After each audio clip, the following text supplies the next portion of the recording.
श्री कृष्ण गोविंद हरि मुरारी हे नाथ नारायण वासुदेव। आइए आज पवित्र हरिवासर की कथा सुनते हैं और साथ में भगवान श्री युगल सरकार के दिव्य दर्शन भी करते हैं। तो आइए आज एकादशी की कथा सुनते हैं। नारायणं नमस्कृत्यं नरं चैव नरोत्तमं देवीं सरस्वतीं व्यासं ततो जयमुदीरये।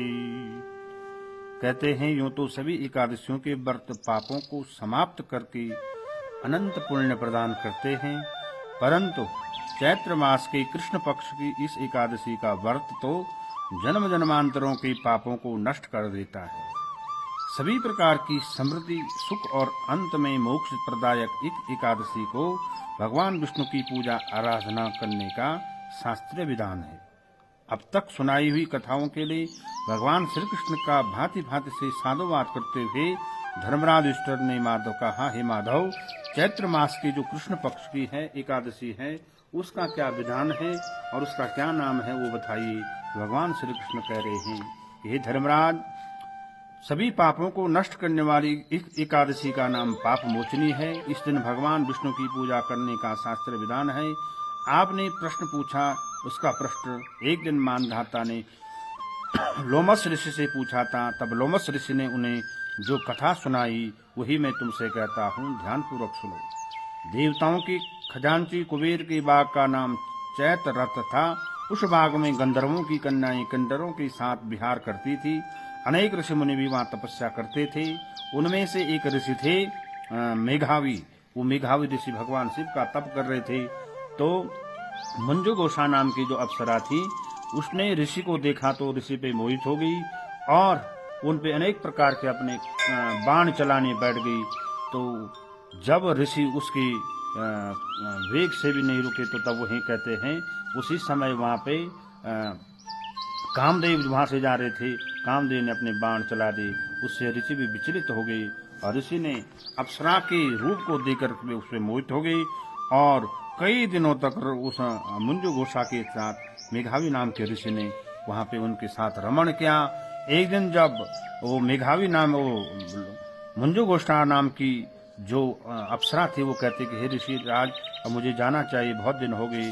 तो मेघावी नाम के ऋषि कहते हैं, हे देवी, अभी तो सुबह नहीं हुई है, तुम रुक जाओ।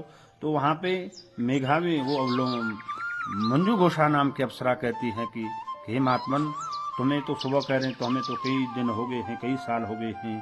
तो ऋषि ने जब अपने अंतर्मन से देखा तो कहते हैं उनको उस अप्सरा के साथ रमण करते करते 57 वर्ष हो चुके थे।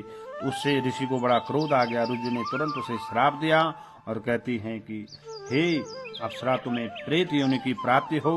और उससे उस अप्सरा ने जैसे ही ऐसे सुना तो वह कहती कि हे महात्मन, इसमें मेरा क्या दोष है, ये तो मेरा काम है, लेकिन अब मुझे इसके उद्धार के लिए उपाय बताइए। तो तब मेघावी ऋषि कहते हैं कि चैत्र मास के जो कृष्ण पक्ष की एकादशी है, उस एकादशी का नाम पाप मोचनी एकादशी है।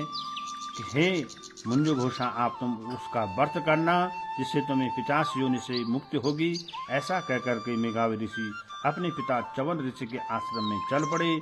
मेघावी को देख करके च्यवन ऋषि कहने लगे, अरे पुत्र, तुमने ऐसा अनर्थ क्या किया जिससे तेरा सारा पुण्य क्षीण हो गया है। तब मेघावी ने कहा, हे पिताजी, मैंने एक अप्सरा के साथ रमण करने का घोर पाप किया है। अब आप इस पाप से छूटने का उपाय बतलाएं।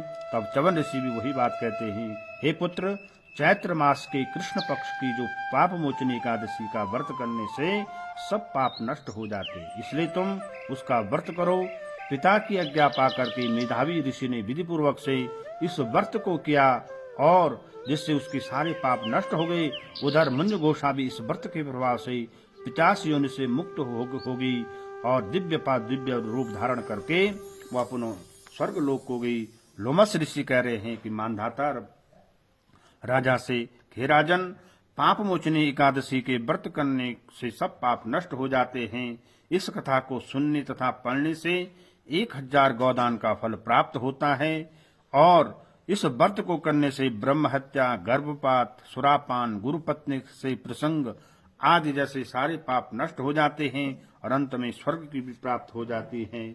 और यहाँ तक कहा जाता है, किसी की अकाल मृत्यु हो गई है, कोई और किसी का पितृ कार्य नहीं हुआ है तो उसके लिए कहते हैं उसके घर में जो उसके परिवार वाले हैं, अगर वो पितरों के नाम से इस एकादशी का व्रत करते हैं तो उनके जो पारिवारिक पितृ हैं, जो पूर्वज हैं, जो अधोगति में हैं, वो भी मुक्त हो जाते हैं और वो भी प्रेत योनि से मुक्त हो जाते हैं।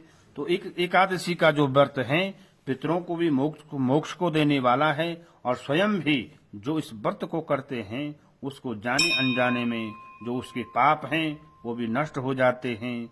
तो इस एकादशी का बड़ा ही सुंदर मातम्य है। राजा धर्मराज युधिष्ठिर को ये कथा भगवान श्री कृष्ण सुना रहे हैं और मानधाता राजा को, चक्रवर्ती मानधाता को लोमस ऋषि ये कथा सुना रहे हैं।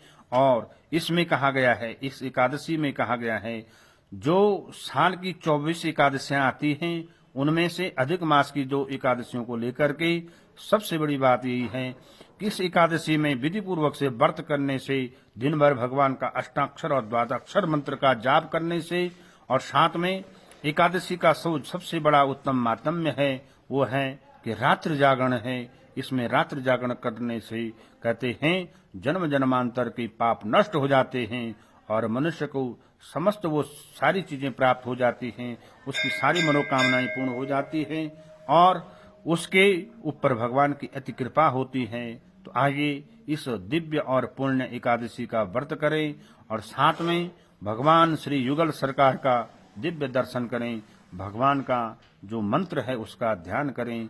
ओम नमो भगवते वासुदेवाय, ओम नमो नारायणाय नमो, अच्युतम केशवम राम नारायणम कृष्ण दामोदरम वासुदेवम हरिम श्रीधरम माधवम गोपिका वल्लभम जानकी नायकम श्री रामचंद्रम भजे, श्री कृष्ण चंद्रम भजे, श्री कृष्ण गोविंद हरे मुरारी, हे नाथ नारायण वासुदेव, हे नाथ नारायण वासुदेव, हरे राम राम राम हरे हरे, हरे कृष्ण कृष्ण कृष्ण हरे हरे।